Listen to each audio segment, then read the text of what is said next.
ഒരു തലമുറ അതിൻ്റെ വരവറിയിക്കുന്നുവെന്നാണ് ഞാൻ ഈ വലിയ കലാപത്തെ കാണുന്നത്. 16നും 20നും വയസ്സുള്ള ലോകത്തിലെ ആദ്യമായി ഈ പ്രായമുള്ള ഈ തലമുറയിലെ മനുഷ്യർ ഒരു രാജ്യം പിടിച്ചടക്കുന്ന രീതിയിലേക്ക് വരികയാണ്. വെറും 48 മണിക്കൂർ കൊണ്ട് ഒരു രാജ്യത്തെ കുലുക്കി അവിടുത്തെ പ്രസിഡൻറ്റും അതുപോലെ തന്നെ പ്രധാനമന്ത്രിയും രാജിവെച്ച് സർക്കാർ തന്നെ നിലംപതിക്കുന്ന ഒരു സ്ഥിതിയിലേക്ക് വരുന്നു.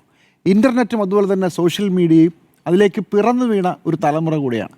അവർക്ക് എന്തൊക്കെ ചെയ്യാൻ പറ്റും, എന്തൊക്കെ ചെയ്യാൻ പറ്റില്ല എന്നതിനെക്കുറിച്ച് ലോകം ചർച്ച ചെയ്യുന്ന ജനറേഷൻ ഇസഡ് അവരെന്ത് ചെയ്യും എന്നതിനെക്കുറിച്ചൊക്കെ നമ്മൾ വലിയ ചർച്ചകളൊക്കെ നടത്തിക്കൊണ്ടിരിക്കുന്ന സമയത്ത് ലോകത്തിൻ്റെ ഒരു കോണിൽ ഒരു ചെറിയ രാജ്യത്ത് ഈ തലമുറ, ഇൻ്റർനെറ്റ് മാത്രം കണ്ട തലമുറ തെരുവിലിറങ്ങി സമരം ചെയ്യുകയാണ്. അക്രമാസക്തമായ സമരം തന്നെയായിരുന്നു, പക്ഷേ സർക്കാർ പേടിച്ച് പിന്നോട്ട് പോവുകയാണ്. പക്ഷേ ഇതിനൊരു പാറ്റേൺ ഉണ്ട്. ആ പാറ്റേൺ ഞാൻ പക്ഷേ അമേരിക്കയുടെയോ ഏതെങ്കിലും പുറത്തുള്ള രാജ്യങ്ങളുടെയോ കയ്യിലേക്ക് അവരുടെ ഒരു പാവയായി മാത്രം മാറിയെന്ന് ഞാൻ കരുതുന്നില്ല. ഇതിൻ്റെ തുടക്കം കോവിഡിൽ നിന്നാണ്. കോവിഡ് കാലത്ത് ലോകമെമ്പാടുമുള്ള ചെറിയ രാജ്യങ്ങൾ മുഴുവൻ കുലുങ്ങി നാമാവിശേഷമായി പോയി. അതിനുശേഷം ലോകത്തെമ്പാടും നിരവധി രാജ്യങ്ങളിൽ ഭരണ അസ്ഥിരത ഉണ്ടായിട്ടുണ്ട്. ഇന്ത്യയുടെ അയൽ രാജ്യങ്ങളിൽ ഭരണം നഷ്ടപ്പെടുന്ന മൂന്നാമത്തെ രാജ്യമാണ് നേപ്പാൾ. 2022 ശ്രീലങ്ക, 2024 ബംഗ്ലാദേശ്, ഇപ്പോൾ നേപ്പാൾ. ഈ മൂന്ന് രാജ്യങ്ങൾക്ക് മാത്രം, ഇത് മാത്രം എടുത്തു നോക്കിയാൽ ഈ മൂന്ന് രാജ്യങ്ങൾക്കും ഒരു പ്രത്യേകതയുണ്ട്. 2022 എങ്ങനെയാണ് ശ്രീലങ്കയ്ക്ക് അവിടുത്തെ സർക്കാരിന് ഭരണം നഷ്ടമാകുന്നത്? അവരുടെ വിദേശ കടം തിരിച്ചടയ്ക്കുന്നത് അവർ മുടക്കി. അവർക്ക് തിരിച്ചടയ്ക്കാനുള്ള നിവൃത്തി ഉണ്ടായില്ല. വേൾഡ് ബാങ്കുമായിട്ടുള്ള ചർച്ചകളൊക്കെ നടന്നുകൊണ്ടിരിക്കുന്ന സമയത്ത് രാജ്യത്ത് വളരെ വലിയ എണ്ണക്ഷാമം വരുന്നു. പെട്രോളില്ല, ഡീസലില്ല. എന്താ കാരണം? വിദേശ ഡോളറില്ല വാങ്ങിക്കാൻ, പുറത്തുനിന്ന് ഇത് കിട്ടുന്നില്ല. അങ്ങനെ രാജ്യം നിശ്ചലമാകുമ്പോൾ ജനം തെരുവിലിറങ്ങുകയാണ്. അതങ്ങനെയാണല്ലോ. ഇപ്പോൾ ഇന്ത്യ പോലെ രാജ്യമായാലും ഒരു 5 ദിവസം പെട്രോൾ ഇല്ല, ഡീസലില്ല എന്ന് പറഞ്ഞാൽ മനുഷ്യർ തെരുവിലിറങ്ങുമല്ലോ.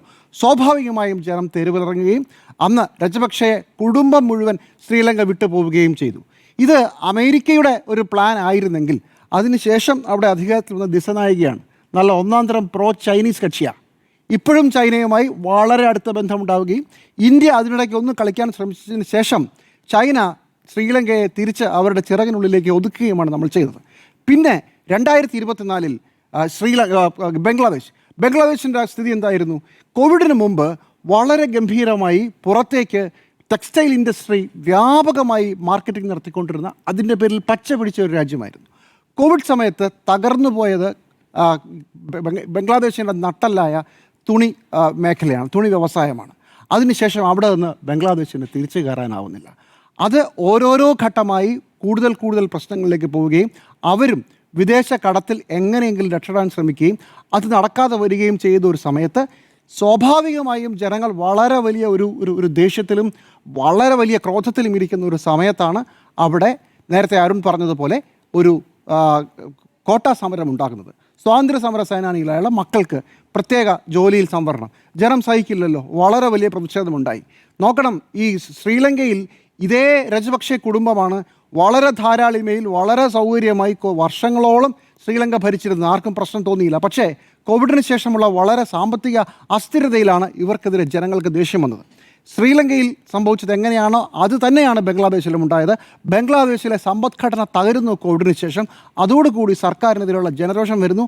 അതിനൊരു കാരണം നോക്കിയിരിക്കുമ്പോഴാണ് ജോലി സംവരണം സ്വാതന്ത്ര്യ സമര സേനാനികളുടെ മക്കൾക്ക് കൊടുക്കുന്ന സ്ഥിതി വന്നത്. ഇവിടെ എന്താണ് സംഭവിക്കുന്നത്? നേപ്പാളിലും ഇത് തന്നെയാണ് സംഭവിച്ചത്. അത് വെറും ഒരു ഇൻ്റർനെറ്റ് നിരോധിച്ചത് മാത്രമല്ല, കഴിഞ്ഞ കുറച്ച് നാളായി നെപ്പോട്ടിസം എന്ന് പറഞ്ഞാൽ നമുക്കറിയാമല്ലോ, സ്വജനപക്ഷപാതം. നെപ്പോ കിഡ്സ് എന്ന് പറഞ്ഞാൽ നെപ്പോട്ടിസം കാണിക്കുന്ന നേതാക്കളുടെ മക്കൾ എന്നുള്ളതാണ്. നെപ്പോ കിഡ്സ് എന്ന ഹാഷ്ടാഗിൽ ഒരു വളരെ വലിയ ക്യാമ്പയിൻ നടക്കുകയാണ്. ഇൻസ്റ്റഗ്രാമിലൊക്കെ അവിടുത്തെ നേപ്പാളിൽ 3 കമ്മ്യൂണിസ്റ്റ് പാർട്ടിയുണ്ട്. ഒന്ന് മാവോയിസ്റ്റാണ്, മറ്റേത് മാർക്സിസ്റ്റ് ലെനിനിസ്റ്റാണ്, മൂന്നാമത് ഒരു കമ്മ്യൂണിസ്റ്റ് പാർട്ടി കൂടെ ഉണ്ട്. ഈ 3 കമ്മ്യൂണിസ്റ്റ് പാർട്ടിയും നേപ്പാളീസ് കോൺഗ്രസും ആരും മോശമല്ല. പ്രചണ്ഡയ്ക്കെതിരെയൊക്കെ കേസോട് കേസാണ്. ഇപ്പോഴുള്ള ഓലിക്കെതിരെയും കേസോട് കേസാണ്. എല്ലാവർക്കുമെതിരെ അഴിമതി കേസുകൾ ഇഷ്ടം പോലെ.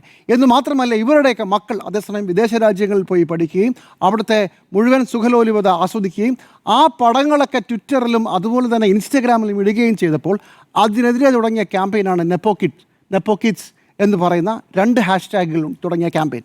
ഈ ക്യാമ്പയിൻ ഒരു ഘട്ടം എത്തുമ്പോഴാണ് എന്നാൽ പിന്നെ ഇവരെ അങ്ങ് നിരോധിച്ച് കളയാമെന്ന് വിചാരിക്കുകയും കോടതി വഴി ഇവരെല്ലാവരും ഈ സോഷ്യൽ മീഡിയ മാധ്യമങ്ങളെല്ലാം രജിസ്റ്റർ ചെയ്ത് ഇവരെ നിരോധിക്കുമെന്ന് പറയും. അത് നിരോധിക്കുകയും ചെയ്തത്.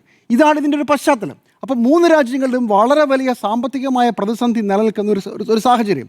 നേപ്പാളിൽ കോവിഡിന് ശേഷം ടൂറിസം ഇൻഡസ്ട്രി തകർന്നു പോയിരുന്നു. അവിടുന്ന് അവർ തിരിച്ച് കയറി വരുന്നതേ ഉള്ളൂ. ഇടയ്ക്കിടെ സർക്കാരുകൾ തകർന്ന് താഴെ പോവുക, ഒരു തരത്തിലും പുതുതായ ഒരു സാധനം വരാതിരിക്കുക, നേതാക്കളെല്ലാവരും അഴിമതിയിൽ മുങ്ങി നിൽക്കുക. നമുക്ക് ഇതുപോലെ ഒരു കാര്യം ഓർമ്മയുണ്ട്. 2008 ലോക സാമ്പത്തിക മാന്ദ്യത്തിന് ശേഷം 2010 കഴിയുമ്പോഴേക്കും ഇന്ത്യയിൽ വളരെ മോശം അവസ്ഥയാവുകയും 2012 ആകുമ്പോൾ ഒരു മൂവ്മെൻ്റ് ഉണ്ട്, കേജ്രിവാളിൻ്റെ പ്രസ്ഥാനം. ഇതേ പാറ്റേൺ ആയിരുന്നു. ഓർമ്മയുണ്ടോ? ഡൽഹിയിൽ ആയിരക്കണക്കിന് ചെറുപ്പക്കാർ ഇറങ്ങി നിന്ന് സമരം നടത്തുന്നത്. അത് 2008 ഒരു വലിയ സാമ്പത്തിക മാന്ദ്യത്തിന് ശേഷം അണ്ണാ ഹസാരെയുടെയും കെജ്രിവാൾ ശിഷ്യനായിട്ടും അണ്ണാ ഹസാരെ ഗുരുവുമായിട്ടും ക്യാമ്പയിൻ കേട്ടില്ല. അല്ല, ഞാൻ ഉദ്ദേശിച്ചത് വളരെ വലിയ സമരം നടക്കുകയാണ്. അത് 2008 സാമ്പത്തിക മാന്ദ്യത്തിന് ശേഷം യൂത്തന്മാരുടെ സമരം. ഇതുപോലെയാണ്. അപ്പോൾ സാമ്പത്തികം ഒരു വലിയ പ്രശ്നമാണ്. നമ്മുടെ നാട്ടിൽ ഉണ്ടായ ഒരു സംഭവത്തിൻ്റെ വളരെ എക്സ്റ്റൻഡ് വേർഷനാണ്. കാരണം ഇതൊരു ചെറിയ രാജ്യമാണ്, ഇന്ത്യ പോലെയല്ല. വളരെ ചെറിയ 3 കോടി ജനങ്ങൾ താഴെയുള്ളൂ. അതെ, 3 കോടി കേരളത്തിൻ്റെ അത്ര ഇല്ല. 3 രാജ്യങ്ങൾ. ഈ 3 രാജ്യങ്ങളും തകരാനുള്ള കാരണം കോവിഡ് തുറന്നുവിട്ട സാമ്പത്തിക അസ്ഥിരതയാണ്. അത് ഈ 3 രാജ്യങ്ങൾ മാത്രമല്ല, ലോകത്ത് നിങ്ങൾ എവിടെ എടുത്ത് നോക്കിയാലും എല്ലാ ഭൂഖണ്ഡങ്ങളിലും ഈ പ്രശ്നങ്ങൾ ഉണ്ടായിക്കൊണ്ടിരിക്കുകയാണ്. അതിനെ ആരെങ്കിലുമൊക്കെ മുതലെടുക്കില്ലയോ എന്നറിയില്ല. പക്ഷേ ഒരു പ്രശ്നമുണ്ടായാൽ ഇപ്പോഴും നാട്ടിലെ ചെറുപ്പക്കാർ തെരുവിലിറങ്ങും എന്നുള്ളതിന് ഒരു സംശയവും വേണ്ട. അത് ഫുൾ ടൈം ഇൻ്റർനെറ്റിൽ നോക്കി നിൽക്കുന്നവരായാലും അവരെ നമുക്കങ്ങനെ പുച്ഛിക്കേണ്ട കാര്യമില്ല എന്ന് ഒരിക്കൽ കൂടി ചെറുപ്പക്കാർ തെളിയിക്കുകയാണ്.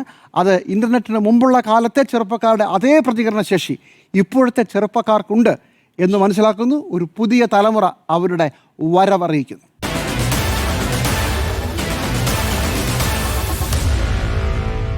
Meet the editors.